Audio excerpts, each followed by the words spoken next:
Primeiramente, boa noite a todos. Obrigado pela presença em São Paulo, chegar aqui às 6h30. Prazer, obrigado pelo Crefito, pelo convite. Hoje eu trabalho dentro de uma academia de tênis, a clínica fica dentro de academia de tênis. Depois de um ano de formada, já comecei a trabalhar em academias de tênis e já cobri alguns torneios, mas a minha experiência mais atual agora é dentro da academia e quadra da própria academia, né? Na verdade, eu queria falar hoje... Nós vamos começar falando sobre tênis elbow, condilite lateral, que é uma das coisas que mais se falam no tênis. Falar de tênis, fisioterapia esportiva, sem falar de condilite lateral, acaba ficando estranho. Antes disso, alguém trabalha com fisio esportiva aqui? Ótimo, beleza. E alguém joga tênis? Trabalha com tênis, joga tênis? Boa, boa. Então, quero ir junto com vocês para a gente ir entendendo e qualquer coisa me perguntando que eu conseguir responder para vocês, tá bom? Na verdade, o que eu queria falar bem é sobre a epicondilite lateral. A primeira coisa, o sinal é esse daqui, ó. Tô com dor aqui, doutor, aqui que eu faço, eu tô com dor aqui. E hoje o meu intuito é assim, descomplicar no sentido aprofundar, tirando a região apenas do cotovelo. Essa epicondilite, a dor dos extensores, ela vem da onde? Por que está ocasionando essa dor? Sem isso eu não vou conseguir tratar, vai ser um tratamento que daqui 2 semanas vai estar retornando à clínica, né? Então, começando por a epicondilite, é uma lesão do sistema musculoesquelético, localizado no cotovelo, que ocorre uma degeneração, tendinose e não apenas uma inflamação dos tecidos moles. A epicondilite é causada pela sobrecarga de esforços repetitivos ou de um movimento brusco. Nos tenistas, normalmente a dor inicia no golpe de esquerda, no backhand. Como tem pessoas que não jogam tênis, o backhand é um movimento que você vai ver as costas da mão, por isso que o backhand, e ele pode ser de 1 ou 2 mãos, nós vamos falar sobre isso. Então é um movimento de esquerda.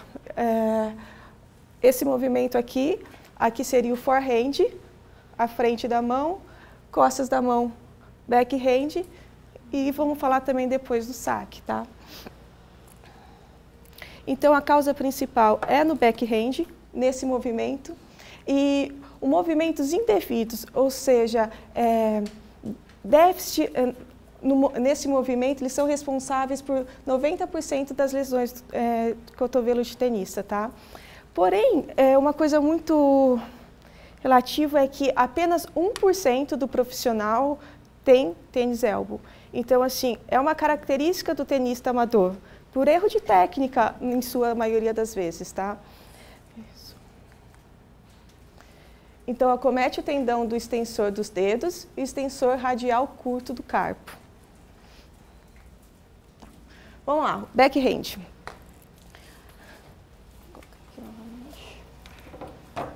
A preparação, aqui temos um dos, na minha opinião, que tem uma técnica perfeita, o Federer. A preparação é a partir do deslocamento para trás, aí tem a aceleração, quando eu começo a vir o movimento para frente até o toque da bola, e depois a finalização do movimento, que tem que ser ampla, soltando a raquete. Olha aqui.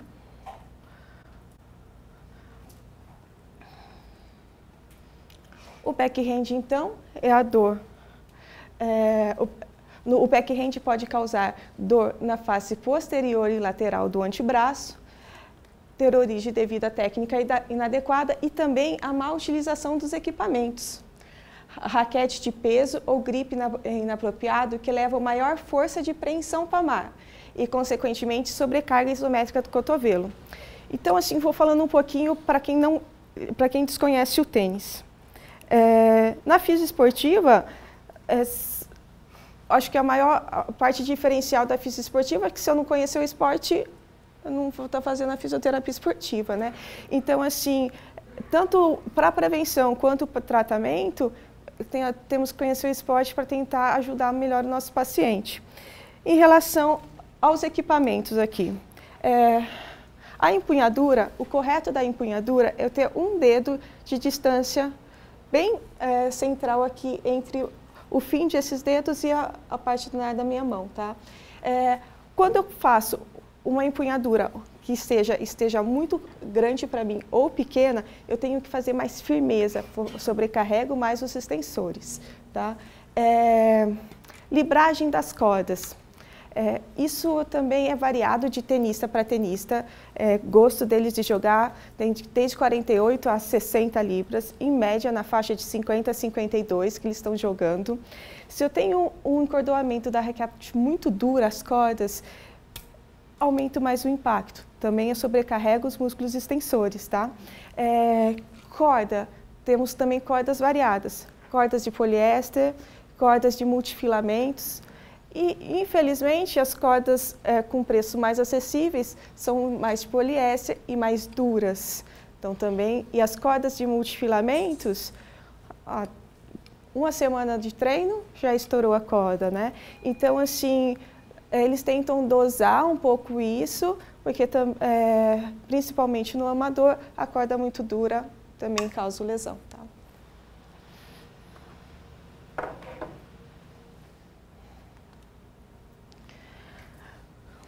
Outros motivos no backhand que pode trazer lesão é golpear a bola fora do centro da raquete e golpear bolas molhadas e pesadas.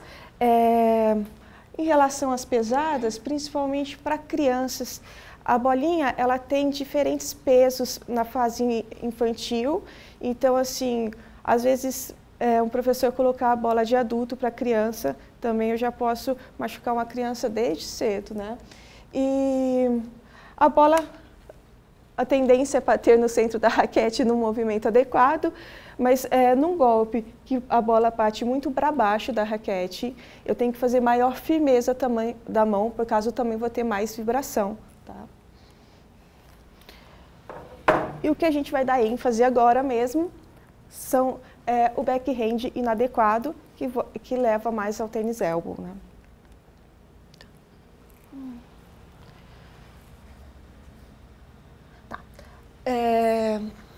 Aqui está um atleta nosso, vou mostrar para vocês o movimento correto do backhand.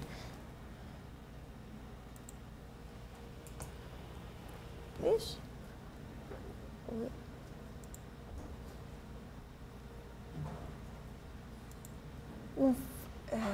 Jonathan, os vídeos, acho que vão.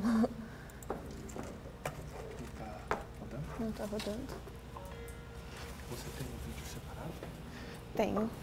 Uhum. Tá no pendrive, peraí. Não, ela já colocou, já guardei. Não tem problema, a gente vai... Aqui.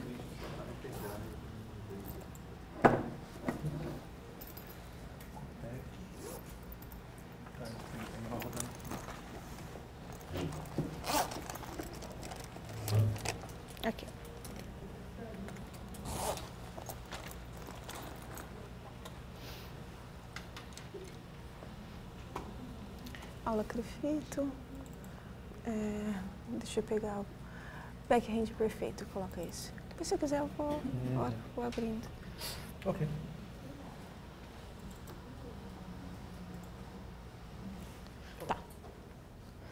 Tá. Olha só o movimento dele. Cadê? Bem? Tá. Vamos lá. Você vê a parte, ela começa com uma protração da escápula. Eu levo o meu húmero em rotação interna e flexão do cotovelo e uma leve pronação. E o final desse movimento, eu faço uma retração da escápula juntamente com uma rotação lateral e uma supinação no final. Importante, muito importante, o término do movimento. Pode passar? Pode voltar lá.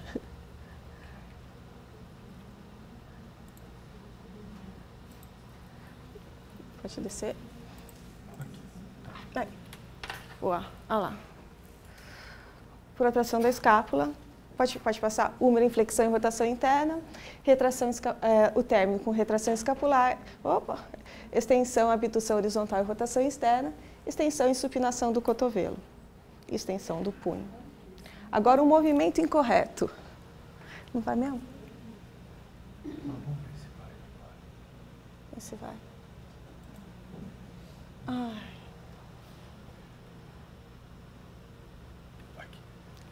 Põe errado. Aqui. Back hand. Isso. Olha lá. Olha como que ele está fazendo o movimento. E ele leva o impacto da bola com o punho mais em extensão. E também aqui ele vai jogando no ombro dele, ó.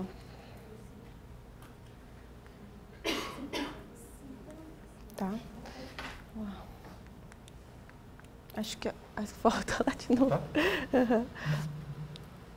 Uhum. Tá. Então, a partir disso, o que a gente vou tentar avaliar junto com vocês? A coluna cervical e torácica, desfiladeiros torácicos, ombro, cotovelo e punho e músculo grande dorsal.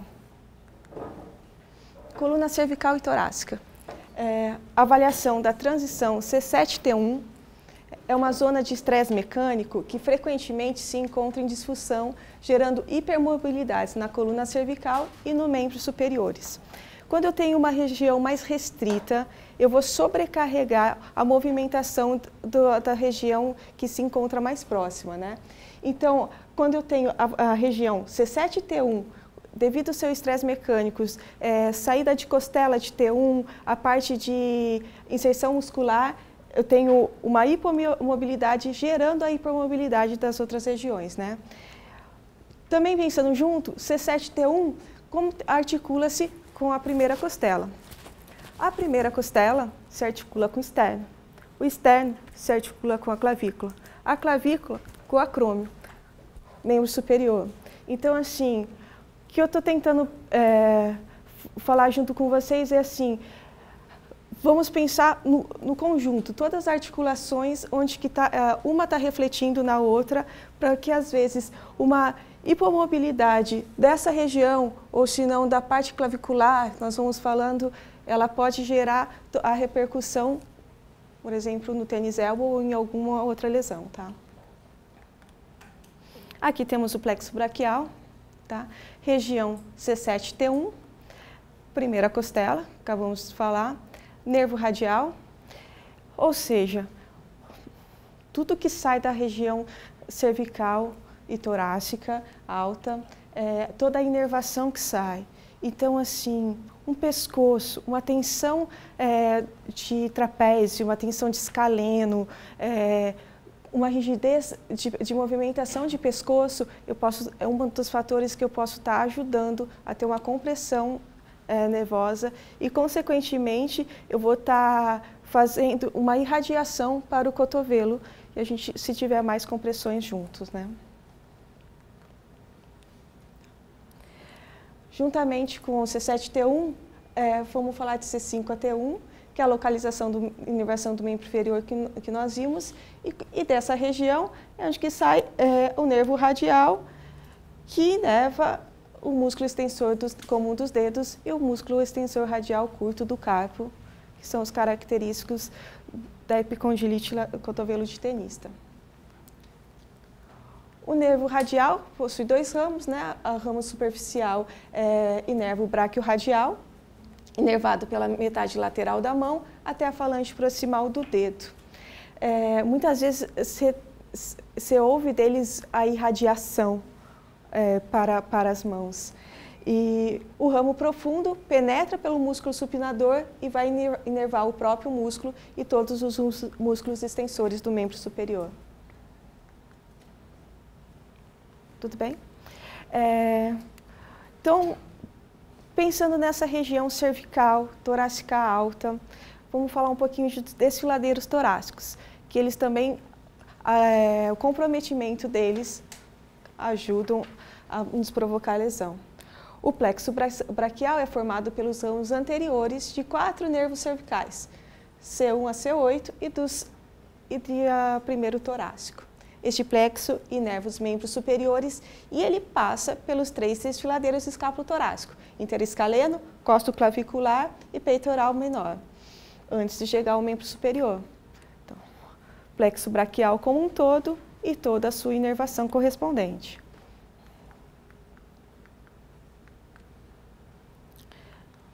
Vamos lá.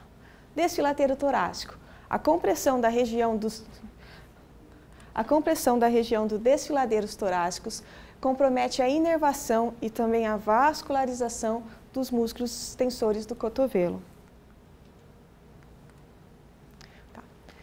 Não sei se vocês já ouviram falar síndrome de double crush, que é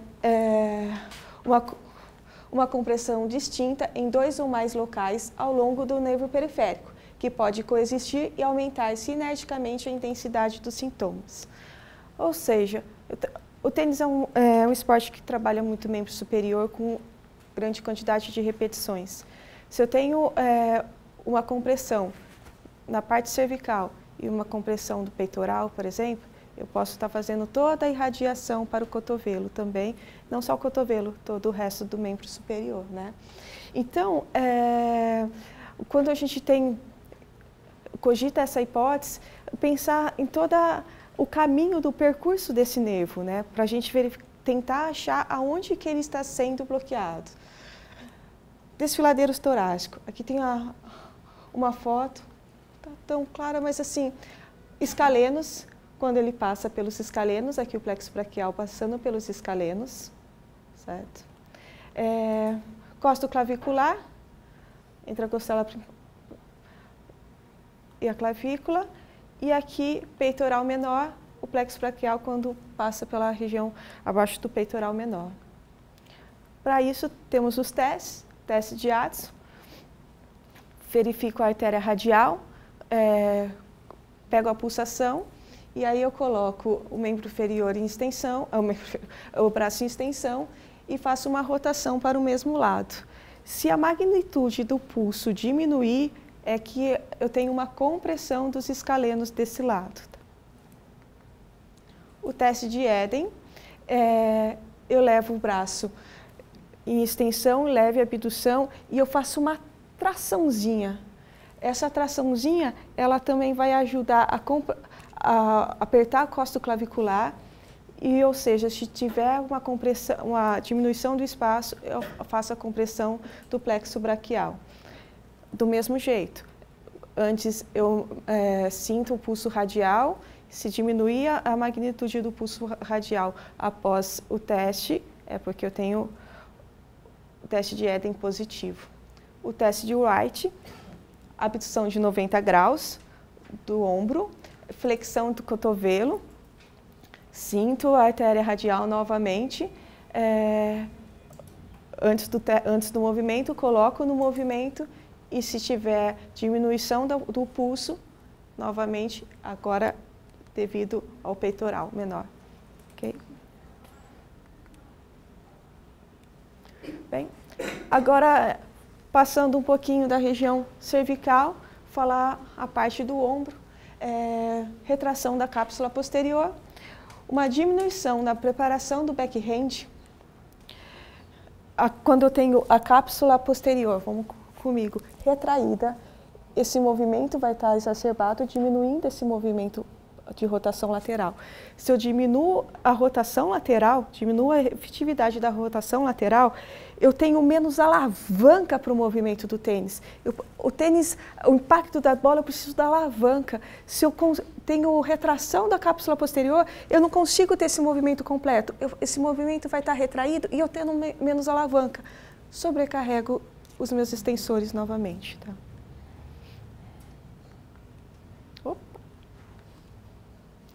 Agora vamos para o local da dor, cotovelo e punho. Uma coisa do tênis é que eu uso praticamente a maioria todos os golpes, pronação e supinação. Aqui no forehand, vem em supinação e faço uma pronação. Prono, supino. O saque um pouquinho também. Então, assim, não é só a extensão do cotovelo. verificar o movimento da pronossupinação também, né? E quando eu tenho uma pronação, o meu rádio se desloca posteriormente. Quando eu tenho uma supinação, o rádio se desloca anteriormente, certo? Então vamos lá. Movimentos excessivos do forehand, geram pronação excessiva e fixam o rádio, levam o rádio mais em posterioridade. Não fixam, levam mais em posterioridade, tá? Se ele está em posterioridade, essa fixação, ela gera tensão e hiperatividade do músculo supinador. A hiperatividade do músculo supinador, ela fixa a una em rotação interna. A una em rotação interna, daqui é a minha una, ela vai rodar para dentro do antebraço, tá? Dificultando a hiperatividade do supinador, dificulta o movimento da pronossupinação do backhand.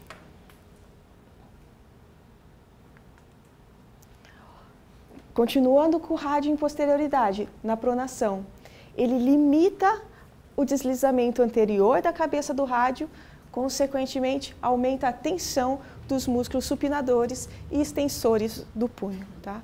Então, mais uma vez, alguma bloqueio, alguma dificuldade de movimento articular, eu posso também estar comprometendo a musculatura envolvida, né? Lateralidade interna do cotovelo. Pode ser até por uma queda, com o punho em extensão. Eu faço um valgo fisiológico. Faço essa movimentação, que é gerada por movimentos forçados do cotovelo e extensão do punho. Hiperatividade do músculo braquiorradial, que é um flexor do cotovelo e também um supinador de volta de uma pronação, né? Isso faz com que, se eu tenho uma hiperatividade dessa musculatura, qual o nervo que passa por ela, que inerva o braquiorradial, que a gente acabou de ver? O radial. Eu tenho uma compressão do nervo radial. O que dá para baixo disso, que é a síndrome de Dunbar-Cush. Vamos pôr que tem uma parte aqui na cervical envolvida. Se eu tenho a outra parte pela hiperatividade do braquiorradial, compressão do nervo radial, hipoatividade dos extensores do punho. Tudo bem? Vamos lá. Músculo grande dorsal. O grande dorsal é um extensor, adutor e rotação medial do ombro. Então, vamos junto comigo. Se eu tenho uma rotação medial do ombro, devido ao encurtamento do músculo grande dorsal, rotação medial do ombro, síndrome do impacto, diminuição da rotação lateral para o backhand. Novamente, eu acabo não tendo uma alavanca boa para fazer o backhand quando eu venho para cá na rotação lateral. Eu venho na medial, eu tenho síndrome do impacto, a minha rotação lateral vai ser com menos eficácia, tá? Sobrecarregando novamente a musculatura dos extensores do punho. Quando eu não tenho a terminação, eu paro antes, o meu punho faz isso, tá? Oi? Quase que eu bato em ti. Então, ou seja, outra musculatura que temos que verificar, grande dorsal, como que está a amplitude desse movimento, tá? Perfeito. Então, assim, uma geral sobre o backhand. Vimos que a lesão do backhand não está só focalizada nos músculos extensores, tá? Eu tenho que pensar em toda a parte estrutural envolvida do golpe. Cervical, transição C7-T1, ombro, grande dorsal, claro que outras coisas envolvidas. Isso é um geralzão, membro inferior também, dificuldade de movimento, rotação de tronco. A gente vai falando isso também que vai vir junto nos outros golpes, tá bom? O forehand. Opa. Jonathan, foi só você sair, Jonathan.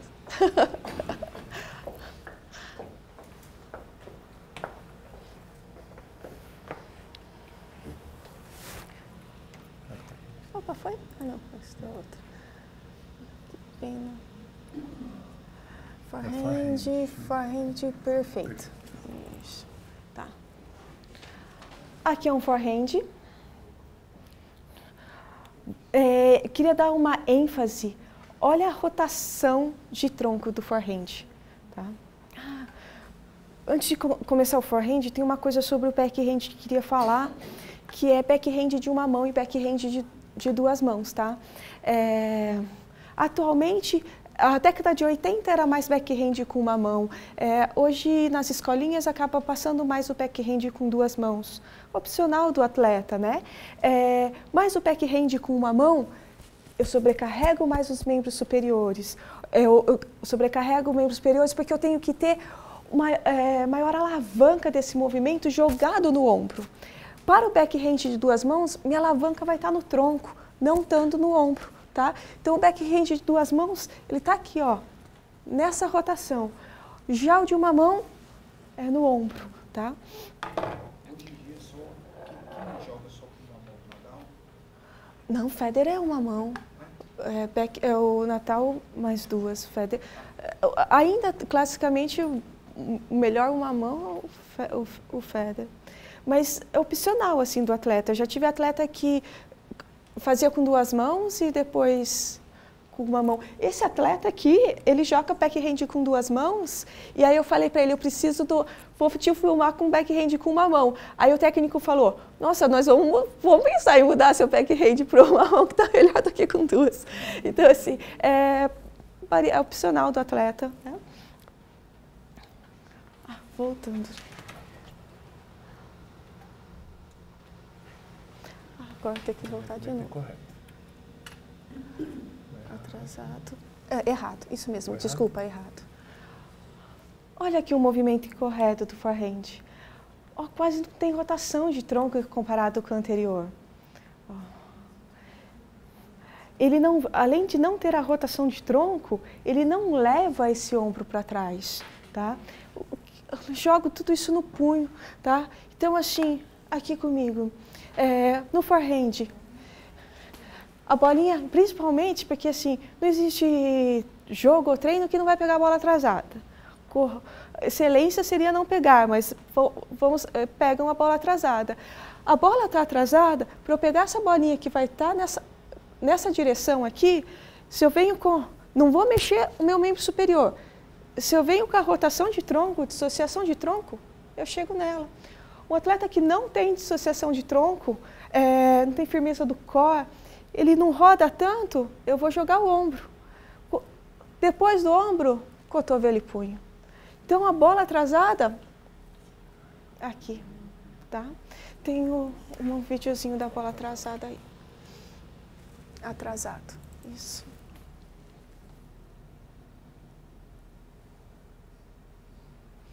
A força no membro superior em relação ao anterior, o golpe correto, certo? Pode voltar lá.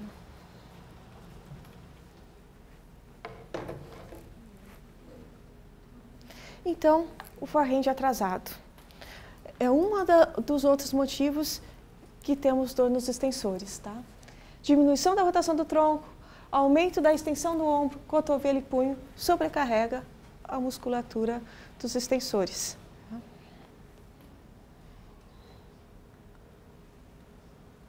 Aqui nós já passamos. Tudo bem? Vamos lá, saque.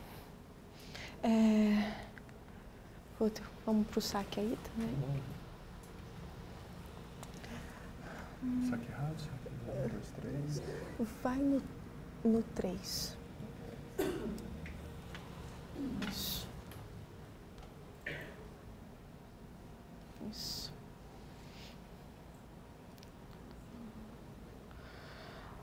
Olha, vamos junto comigo. Primeiro, flexão dos membros inferiores. Extensão lombar. Olha o meu ombro como que vem.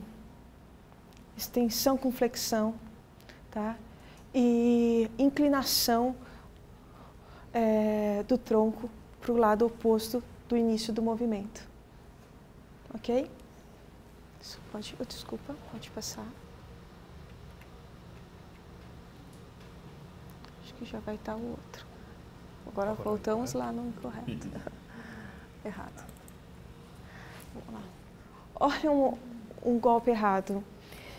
Isso no amador, isso, por exemplo, lá o complexo, as quadras tem para o pessoal do competitivo e tem muito aluguel de quadra, que é desde criança treinando até mais senhores, o cara que vai treinar uma vez por semana, apenas para sair do estresse do trabalho, e se ele tem aquele que nem teve aula, então assim, tem muito saque assim do amador, na verdade de um aluguel de quadra. Olha a sobrecarga que existe em toda a resto do corpo. Olha o que fez no meu cotovelo. Tá? Ombro, cotovelo, punho, tá? Não tenho nada de extensão de tronco. Tá? Não rodo o tronco para o outro lado.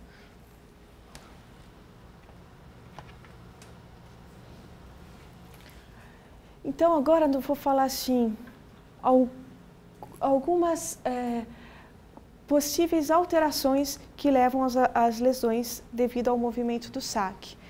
Jogando algumas possibilidades, a hiperatividade do músculo romboide, trapézio superior, mas encurtamento do grande dorsal. Vimos que o grande dorsal encurtado, diminuição da rotação medial do ombro. Hiperatividade do músculo romboide, trapézio superior e médio, alteração da escápula. Eu tenho uma escápula muito móvel, sobrecarrego meu ombro também. Também uma muito fixa, uma mobilidade, uma cinesia escapular melhor. Se isso acontece, essa hiperatividade desses músculos, eu limito a fase ascendente do húmero na preparação e prejudico a báscula lateral da escápula, prejudico a báscula lateral e a protração da escápula durante a extensão do húmero. Tá? Sem a movimentação aqui, devido à hiperatividade dos músculos que se fixam na escápula, também levo à alteração dos movimentos. Agora, cintura escapular. Clavícula. Se eu tenho uma rotação anterior da clavícula, ocorrida pelo encurtamento do peitoral, deltoide anterior, subclávio, eu limito a flexão. Isso está rodado, vem para frente, esse movimento, a minha flexão vai ficar limitada, ok? Então, assim, verificar como que está o movimento dessa clavícula também, tá? Tanto nas suas duas articulações, esternoclavicular, clavicular, eu também, movimentação dela e a movimentação anteroposterior dela. Na rotação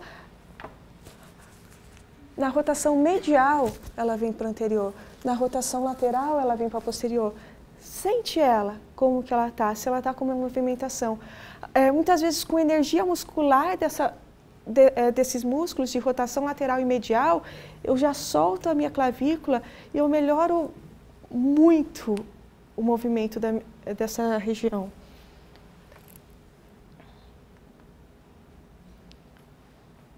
Ai. Esse também não vai aí? Ai, esse foi. Vamos lá.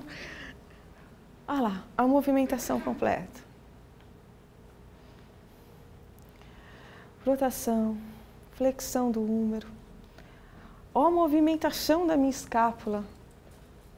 E olha junto aqui a movimentação da minha clavícula. Olha como que ela rodou para a posterior.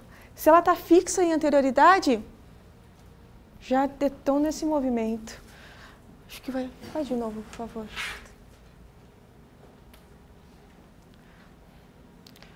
Opa, vou voltar no... Isso. Um play novamente. Isso. Olha lá. Olha a movimentação da minha escápula. Húmero. Clavícula. A volta perfeita.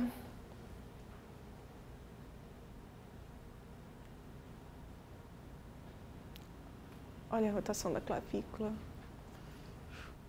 Ou seja, prendeu, dificulta esse movimento. Agora sim. Pode passar, por favor. Tá. Pensando na parte da coluna. Para o saque, se eu tenho uma hipercifose, eu também vou dificultar o movimento. Imagina a pessoa hipercifótica, ela vai sobrecarregar mais a região lombar porque eu tenho que vir para trás do saque, tá? Então, a hipomobilidade torácica, eu vou ter que compensar com alguma coisa, tá? Com o ilíaco, com a lombar, tá? E por mecanismo, a parte torácica ela tem menos mobilidade. Região de costelas, tá? Uma região cifótica, a cifose ela tem menos mobilidade do que uma lordose, né? Então, assim, essa região ela é mais hipomóvel, por isso sobrecarrego mais cervical e mais lombar. Dificilmente temos uma hernia de disco torácica, né? Então, assim, mais movimento de cervical, mais movimento de lombar. Se ela está... Isso no ser humano sem hipercifose. Com hipercifose, então, a sobrecarga na região lombar, maior ainda. Levando uma sobrecarga no ombro, porque eu não estou aqui, eu vou ter que vir com o ombro, sobrecarga na lombar também, e movimento do quadril também em extensão. A diminuição da extensão lombar também, uma retificação lombar, sobrecarrega o ombro na preparação do saque, com o mesmo princípio. Se eu não consigo vir, estou parado, quem vai? Meu ombro. Vai meu ombro, vai meu cotovelo. Na retificação, a pessoa vai ter mais tendência a ter hérnia, no caso. Também, tem. E assim, na hipercifose, os atletas mais altos têm uma tendência a ter essa... Tem uma tendência à hipercifose. Isso, né? Exato.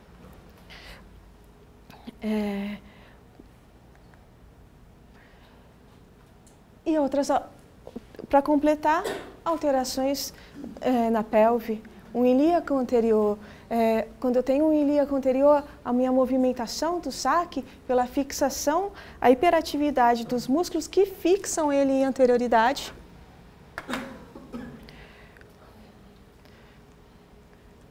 A fixação dele em anterioridade, eu dificulto todo o movimento de posterior e anterior dele, né? Então, também eu compenso na minha lombar, consequentemente, compensando na lombar, compensando no ombro.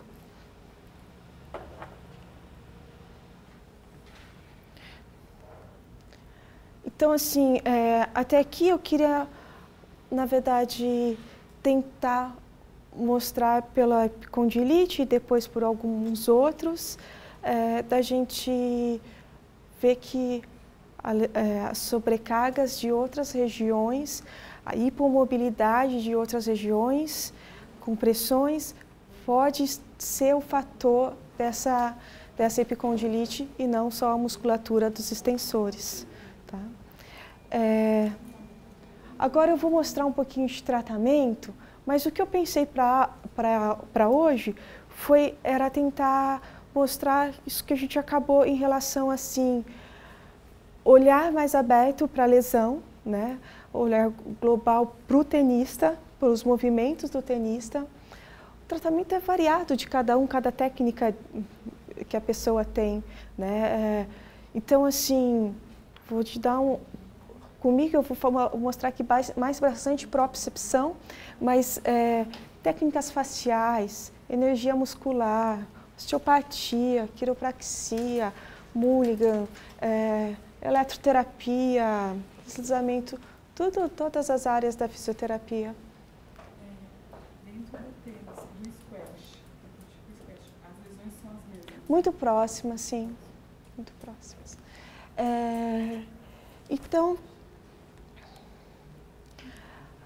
apesar de tudo, tem que ter um fortalecimento geral do corpo, um equilíbrio muscular. Eu percebo lá pela clínica que, assim, infelizmente, eles só aprendem a fazer os músculos flexores e extensores do punho com a fisioterapia. Então, assim, às vezes, na academia, as musculaturas maiores estão todas ótimas, mas tem alguns músculos que são específicos que eles não trabalham. Rotadores, laterais e mediais, e pronossupinadores, flexores e extensores do punho. Tá? Então, sempre assim, quando está um atleta na clínica, esse movimento para ensinar. E também, lá como que eu estou dentro do complexo, a gente consegue ter o contato com os professores, isso já é passado no treino físico, mas quando chega numa clínica que não está dentro do complexo esportivo, dá uma pensadinha nisso, tá? A rotação lateral e medial, você viu que eu mexo em todos os movimentos.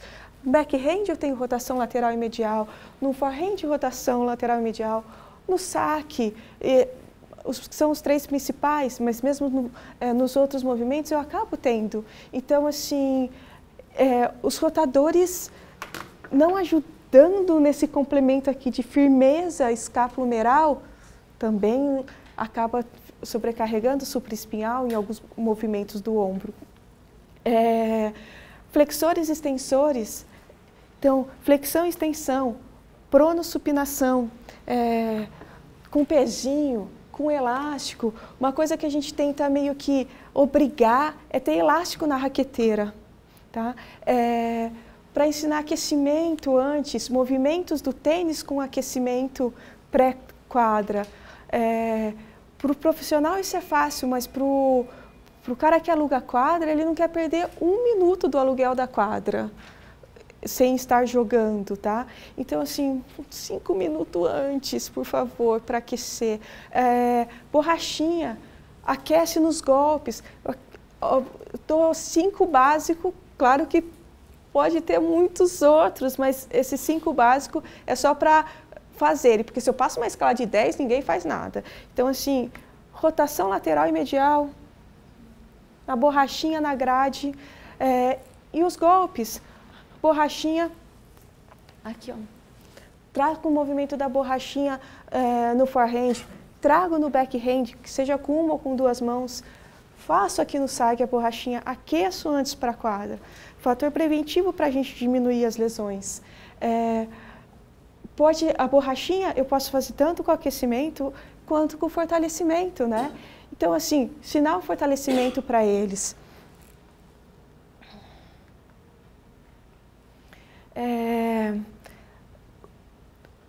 Tirando as técnicas faciais, analgesias, fortalecimentos da região, fui simplória assim, em falar nesses músculos, mas assim, toda a parte da escápula, todo o movimento da escápula, a disnesia toda perfeita, né? Então, assim, fortalecimento geral, o core perfeito, né? Eu tenho muita dissociação de tronco, então, para extensores, flexores, toda a parte do core, pranchas e, em geral, de todo o corpo, desde o pé. Aqui são algumas coisas de propriocepção, pensando na recuperação voltada para o tênis, né? Então, assim, raquete na mão para a maioria dos exercícios, um pé só, cama elástica, Dynadisc, aqui para o saque, movimentação da aceleração contra a cama elástica. Esse daqui também é um simulador de saque, uma bolinha pouco peso, não sei se vocês já conhecem. Eu quase que simulo a raquete com um pouco mais de peso. E ajuda na movimentação, fazendo uma movimentação perfeita para voltar para o esporte depois. Aí variação, além do pezinho, esses daqui que tem também diferentes densidades para ir fortalecendo os extensores, não só a bolinha, né, para os flexores, fortalecimento dos extensores. shoulder flex, a gente usa o shoulder flex nos golpes, tá? Então, forehand, backhand, saque no shoulder flex.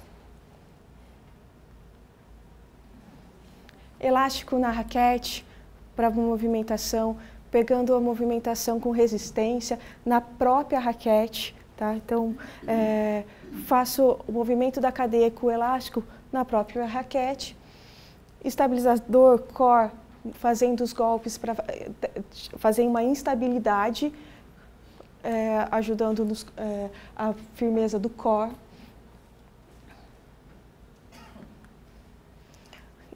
Tanto na clínica quanto em quadra, tá? Algumas a gente consegue levar para a quadra.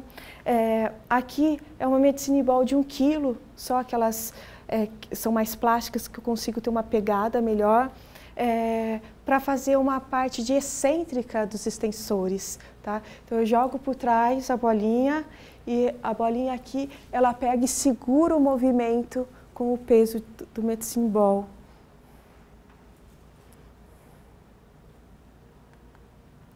E acho que o maior objetivo da fisioesportiva é a recuperação do atleta, mas não só tentar não deixar o atleta sair da quadra. Então é assim o preventivo disso, né?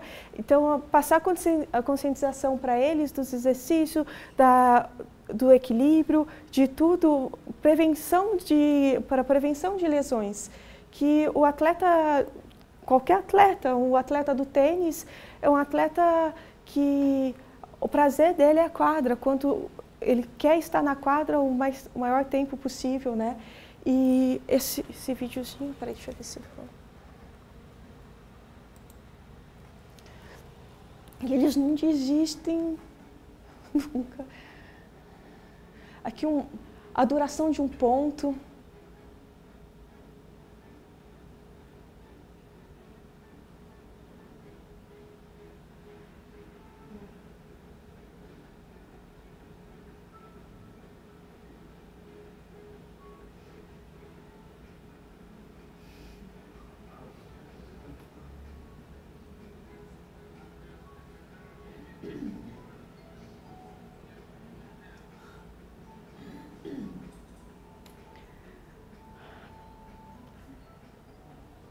Então, o melhor que eles dão, a gente tentar dar o nosso melhor para eles estarem na quadra, né? Não deixarem eles pararem o esporte por uma lesão. Então,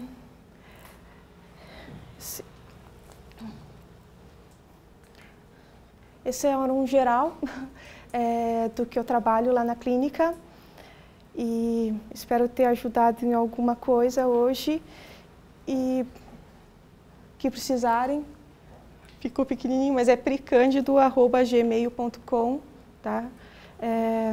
A academia a Mask Tênis fica próximo ao estádio do Morumbi, então pertinho da Francisco Morato, fácil acesso, pertinho do metrô. Se alguém um dia quiser ir nos visitar, as portas estão abertas. Tá bom? Muito obrigada.